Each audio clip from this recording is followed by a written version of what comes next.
Welcome to Time for Health. I'm your host, Rachel Fall, and we're very glad you've joined us. Every time we meet, we have a different topic and we have an expert in the field, but I always give the disclaimer, never necessarily use the information that we share as medical advice for yourself because everybody's a little bit different. You're always going to want to check with your primary care provider before you make any changes or anything like that. But today our topic is dementia or Alzheimer's, and we'll talk a little bit about the difference between those two. Dakota Stone from the Alzheimer's Association, thank you for being here. Thank you for having me. All right. So I hear people say, you know, my loved one has dementia or my loved one has Alzheimer's. Tell us about kind of what it is and what the difference is. Sure. So dementia is a broad general term that we use to describe someone's brain is changing and the way that they remember things and the way that they process information and the way that sometimes that person will behave. So it's a broad general term. Alzheimer's is a type of dementia. Okay. With very specific proteins and fibers that we call them plaques and tangles. They get tangled up on the brain. And so sometimes doctors will diagnose someone with dementia if they're not exactly sure which type of dementia it is. Okay. So there's over 100 different types of dementia that someone may be diagnosed with. Okay. And how long has dementia been around? Well, in the early 1900s, a Dr. Alois Alzheimer's, that's how we get the name Alzheimer's. Gotcha. He came in contact with a woman who he, was working with, and that's kind of where it came about that it's not a mental health issue, it's a brain disease. Okay. So that's when it really started being researched and looked into a little bit more. So officially, like, the official Alzheimer's name came about in the early 1900s. Yes. Okay. So people always kind of joke, myself included, about dementia and forgetfulness. I can't seem to ever remember where I put my phone or my keys or where I parked. Are these kind of early signs or reassure me that I'm normal, please. That's what I'm asking. Sure. So I always say, if you're forgetting where you put your keys, that's normal. We all misplace things from time to time. So you're welcome. Even young people, we misplace things. And even if we don't remember where we misplace those things, because I always joke, sometimes we're very good at hiding things from ourselves. That can happen. So if we're able to at least retrace our steps, like, okay, I know I was in this room, or this is possibly where I could have put this. Again, even if we don't find that object or item, we're still able to process and we're still able to retrace our steps. Where someone with dementia or Alzheimer's, they don't know where it is. They're not able to say, okay, I was in this room, or it may be in the filing cabinet. They're not able to process that information. Gotcha. So that's kind of the difference.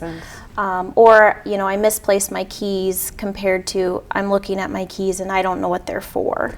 Gotcha. So that's something totally different. Yes. Okay. You mentioned young people, and it's typically happens in the elderly, but like what ages are we talking about? Like, what's the youngest? So typically we see it between 65 and 80. Okay. Typically.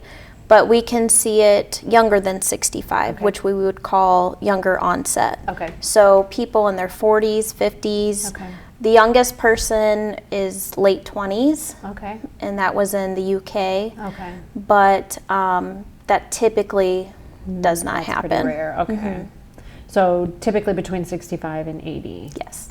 And then how is someone diagnosed? Like, is there a blood test or a brain scan or something that can be done? So the assessments that a doctor will use when they go to diagnose someone, they'll do a family history. So they want to know, is anyone else in the family diagnosed with this disease? They will do blood tests, but it's usually to see if there's anything else possibly going on, like a urinary tract infection or something else medically that could be causing some of these signs and symptoms. They will do a brain scan. They'll do a cognitive test as well. So they'll ask, do you know who the president is? Do you know what today's date is? Do you know where you are? So kind of orienting, seeing where they're at. They may show pictures. Is that person able to identify what those pictures are? Okay. They may say, 3 words, 3 to 5 words, distract them for a little bit. Can they remember what those 3 to 5 words were? Gotcha. So that's usually what the testing looks like. So there's not necessarily a definitive test. It's kind of you have to take into account a lot of different things. Right. And, Exactly. and you mentioned like urinary tract infection, or I feel like maybe I'd heard somewhere that, I don't remember what, a vitamin deficiency might make somebody appear that they have dementia, that kind of stuff. So they do blood tests and things to rule out some of those other things. Right, because there's many different things that could go, medically wrong with someone that mimics the symptoms of dementia. Gotcha. Stress, a stroke, someone who didn't get enough sleep or hasn't been sleeping very well. Sure. So there's many different things that could mimic the symptoms. So if somebody is concerned about themselves or a loved one, do they have to go to a specialist? Can they see their primary care provider, or at least start at their primary care provider? Typically, people will start with their primary care physician, and depending on what their training and background looks like, that person may do a short assessment. The doctor may do a short assessment, but they typically will refer to a neurologist or a psychologist, psychiatrist, geriatrician, or a neuropsychologist. Okay, so there are specialists that can kind of narrow some of that stuff down. So that's kind of how it gets started. Talk about what it looks like, what dementia looks like, or Alzheimer's in particular. Is Alzheimer's the most common? Yes. Okay, and what I guess what are some of the other ones before I? So frontotemporal dementia, vascular dementia, Lewy bodies with dementia. There's also Parkinson's with dementia. Okay. Someone who has had some sort of traumatic brain injury, that can lead to a type of dementia. Okay. There's Huntington's with dementia. So there's many different types of dementia. But yes, do they Alzheimer's, all kind of look the same? Like, are the behaviors or the symptoms, do they look pretty similar? Many times they do, and that's why it's so hard for a doctor to really zero in on, okay, this is, this type of dementia, until they can do extensive assessments and testing. Gotcha. That first assessment, they may not be able to tell which type it is. Okay. So in terms of what it might look like, you mentioned memory and judgment and that kind of stuff. What are some things that people might see or might notice in somebody? Not remembering that a conversation happened or a situation happened very, maybe earlier that morning or yesterday. So it's more of that short-term memory loss. Okay. Repetition, asking the same questions, or maybe even a statement, repeating a statement over and over again. We describe it as what's not normal for that person. Okay. So if you see changes in that person, it's just not typically what you see out of that person, then maybe there may be some of those concerns. Gotcha. So if somebody repeats has a phrase or repeats something normally, that's not necessarily a sign. It's when there's some kind of change, things that they normally remember that they're not remembering. Right. I've never known how a car works, so the fact that I don't know how a car works, that's not a sign. Right, Okay, exactly. things that they normally would know how to do. Right, or holidays that they're not even thinking that Christmas is coming, so they're not getting, they're not decorating, or they're not giving presents or going out and shopping for those things, because they're not aware that holiday is coming up. Happening. Can it sometimes look like almost like depression, or like do people withdraw sometimes? I kind of have some a grandmother who had dementia, and I kind of remembered, just stop not doing things that they would normally like to do, and, oh, what's the matter? And that's kind of... Yes, yeah, that's what's very going common. We do have programming at the Alzheimer's Association that deals with early stage dementia or Alzheimer's, because we do know that that's sometimes a symptom that someone will withdraw from social events. So we do try to keep them social as long as possible. But yes, sometimes it's that depression, or I'm embarrassed because I know that I'm changing. So I don't want other people to know that, I'm going through these changes. You said stages, and there are different stages. Talk about those. So there's early stage, middle stage, and late stage. Early stage, people are usually still able to take care of themselves, bathing, brushing teeth, dressing themselves, working, driving. Usually people are still able to do everything that they always had been able to do.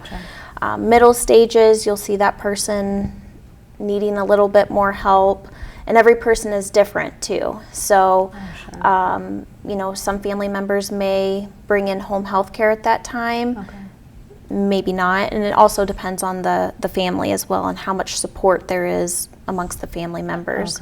Whereas some families may not bring home health care in until the later stages.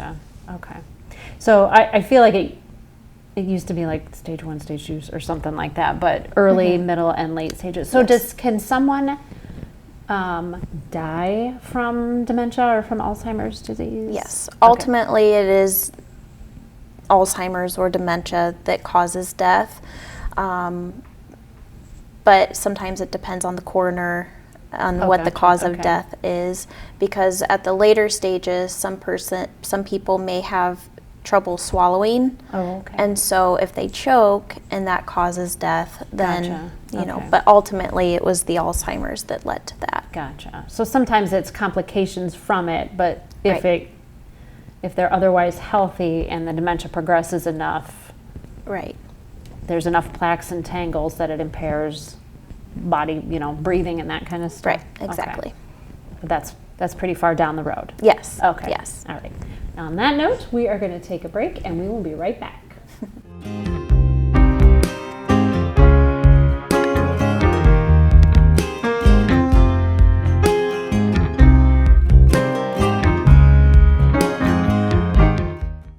And we're back talking about Alzheimer's and dementia with Dakota from the Alzheimer's Association.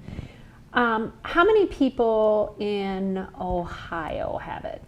So roughly in Ohio, there's about 220,000 people living with this disease. That's a lot of people. No wonder the Alzheimer's. So I guess talk just for a second about, we'll touch more on it, but the Alzheimer's Association, are there ones in every state, or you cover Northwest Ohio? Yes. Yes. So Alzheimer's Association is nationwide. It's also worldwide. But we have 5 chapters here in Ohio. So depending on our servicing areas is kind of how we're broken up. And we'll kind of get into that, like I said, but all kinds of super helpful services. You were kind of talking about the early onset support group. I suppose a person kind of recognizes maybe that there's something going on in early stages, but is it the general practice that you tell somebody, or you don't tell somebody that they have dementia? Is it too hard on them? So it really depends on that person. Some people, they'll be in denial. Some caregivers and family members will see they're in denial, and so they may not reach out for help as soon as someone else may do those things. So they may start with the Alzheimer's Association before they even see their doctor, because somehow they've heard about us. So they want to start with us to get some guidance on where they go. They may not know that they have to go to a doctor to get the diagnosis. So it's just kind of whatever makes sense for that person and their loved ones. Is there a genetic component to it? So yes and no. There is a link So one of the things that we do know is that if you have a parent or a sibling with this disease, you're at a higher likelihood of getting the disease, but it doesn't necessarily mean that you 100% will. Right. So we still don't know what the cause of this disease is. We don't have any preventions, and we don't have a cure. So there's still so many things that we have to learn about this disease. So, but yes, we do look at the genetics, and I mentioned before, a doctor will get a family history and ask questions about family. But if a family member has it, it doesn't necessarily mean that you're going to get it, or you may have a higher likelihood, but it doesn't necessarily mean that you're going to get it. Correct. There's many other variables: environment, lifestyle, diet, exercise. There's many variables that go into it. We don't, like you said, you don't know necessarily what causes it, but are there guidelines in terms of suggested ways to maybe ward it off for as long as, like you mentioned, diet and lifestyle and that kind of stuff?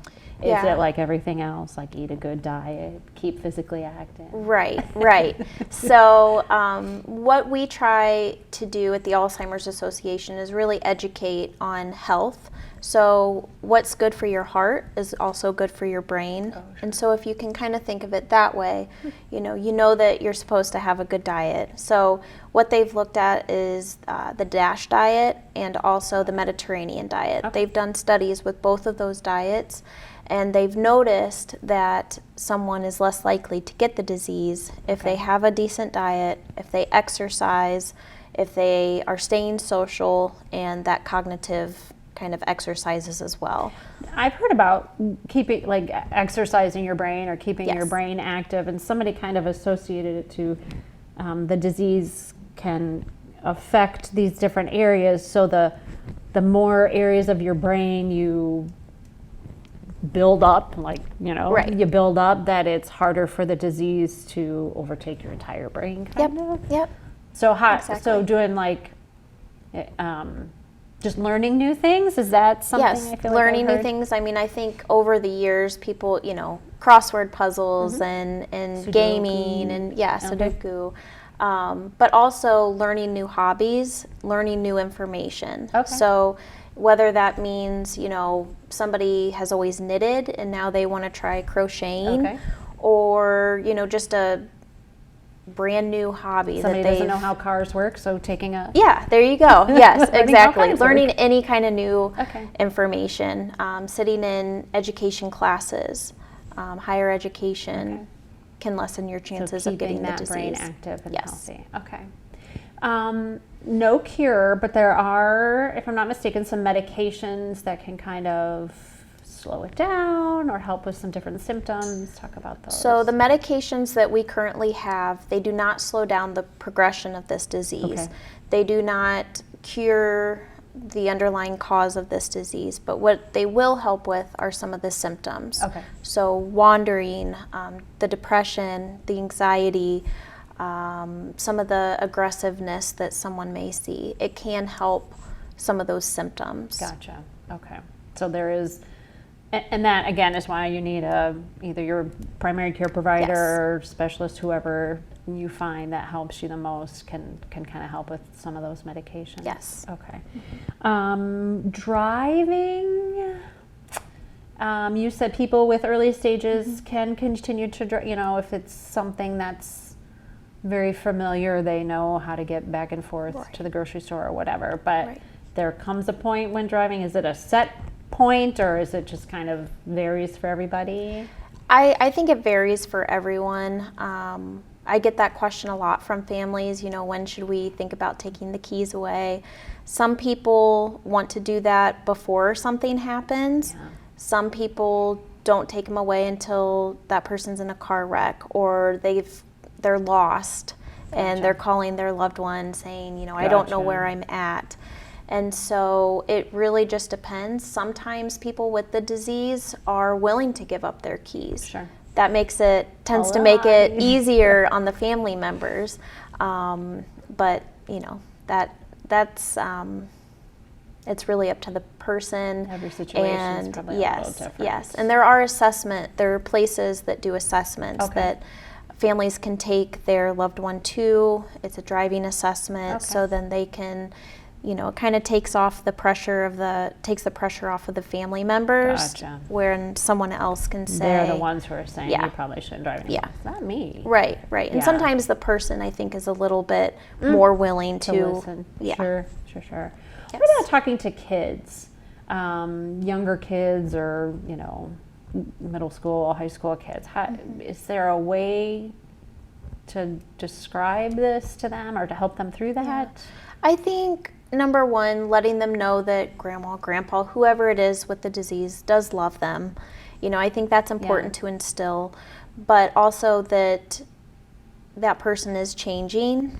And I think, of course, it depends on how old that child Right. is. If they're much younger, then Don't it go is into too much it is detail. very hard. Yeah. And too much detail, they may not understand everything that you're Yeah. trying to tell them. But there are books out there and videos out there that can help Perfect. explain it to the Gotcha. child at different ages. So, but I think, like I said, that person is changing, and letting them know that, at times they may not be grandma and grandpa, Right. but they love you, Right. and we're going to do everything that we can to try and help them. Is there truth? Still, I feel like you had mentioned before, the short-term memory seems to be affected, but long-term memory a little bit less affected? I feel like people that I've interacted with could remember things, from years back and that kind of stuff, but again, couldn't necessarily remember what we had for breakfast this morning or Sure. whatever. Is that Sure. still pretty accurate? Yeah, and as this disease progresses, that long-term memory diminishes a little at a time. Okay. But sometimes you'll see someone who, maybe they played the piano or they were really into music and they can't communicate with you, but you play that song and they can sing you every word, or they can Yeah. still play the piano. That's one of their, activities that they're still able to do because it is in their long-term memory. Gotcha. So I think sometimes it does depend on that person as Gotcha. well. I even have a recollection, I think, of a lady who had spoke a different language as a small child, and so English was kind of her second language, and as the disease progressed, she kind of reverted back to her childhood native language. Yes, that can happen. Wow, Yeah. that'll kind of throw you off a little Yes. bit. So good days and bad days. I've also heard people say that somebody might seem like they're fine, or they're doing all right today, and then there's some days that are bad. Is that Sure. pretty common? Yes, I hear that very often. Sometimes it has to do with how much sleep that person got. It can have to do with, again, their exercise and their diet. It can also have to do with, if you see someone maybe every couple of months, that person, I've heard that they almost kind of pretend, or they can kind of put on a good front. Oh, sure, yep. And I think in those moments, those brain cells that are still alive, they're almost kind of working extra hard. And then I'll hear the person that's with the loved one with the disease every single day. After that visit, it's like that person is just so exhausted because they've worked it up Used so much. all their Yes. mental energy Yes. and physical energy and Yes. trying to, okay. Yes. Alzheimer's, so this disease is just lots of stages, lots of variations. It can impact people so differently, both the person with the disease and those taking care of them. And so that's why the Alzheimer's Association is there. So talk about some of the programs that you have. You have a early stage support group for a person with dementia. What other kinds of things? So our early stage support group, yes. We also have early stage social engagement groups as well. So to keep that person social as long as possible. There's usually some sort of activity or a presenter, speaker that comes in to the groups. Our caregiver support groups we mentioned, we have those. Education is one of our biggest services. We want to educate the community on not only our services, but the disease as well. And then we also have our care consultations, so where we'll meet with families one-on-one.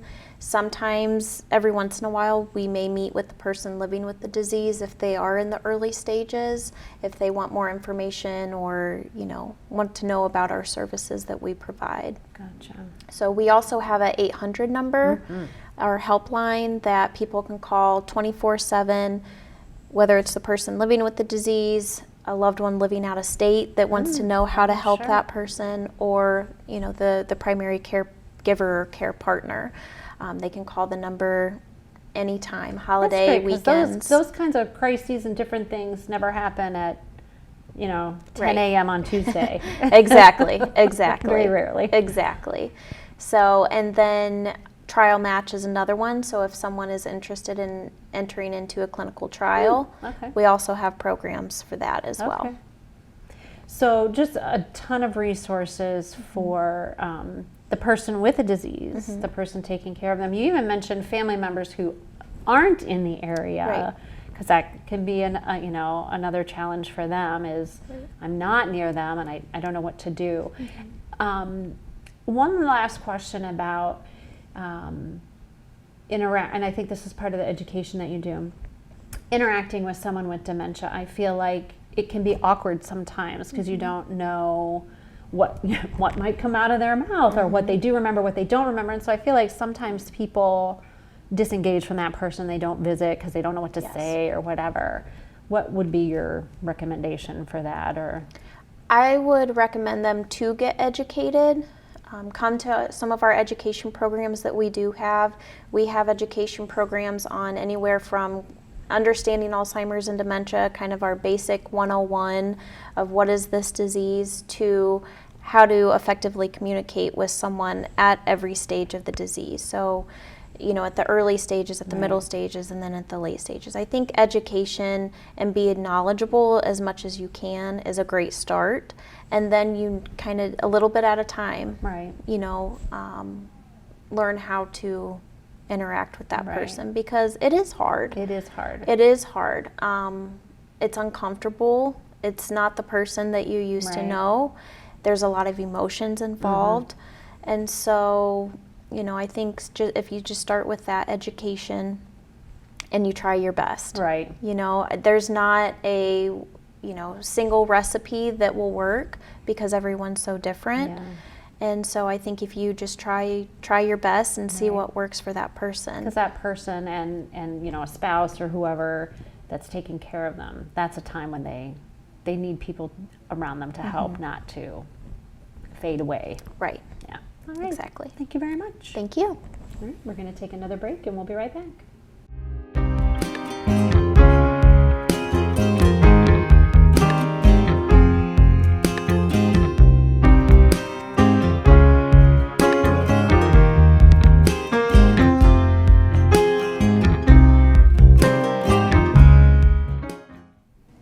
And we're back. I want to thank Dakota for being our guest today, learning about dementia and Alzheimer's. It impacts a lot of people in a lot of different ways. And she just kind of armed us with a lot of information about what it is and how to diagnose it, how to maybe deal with some of the symptoms and some of the behaviors, and how to support one another. And speaking of support, the Alzheimer's Association is a great resource. They have a website. The Northwest Ohio chapter has a website. It's alz.org/NW Ohio. There are also a couple phone numbers, 567-302-3608. That's a good way to reach Dakota if you have questions. Or, of course, there's the 24/7 hotline that she mentioned, 1-800-272-3900. So, just some great information about a topic that probably impacts a lot of people out there. So, use it for yourself, share it with somebody that you know and love, and until we meet again, I encourage you to make time for health.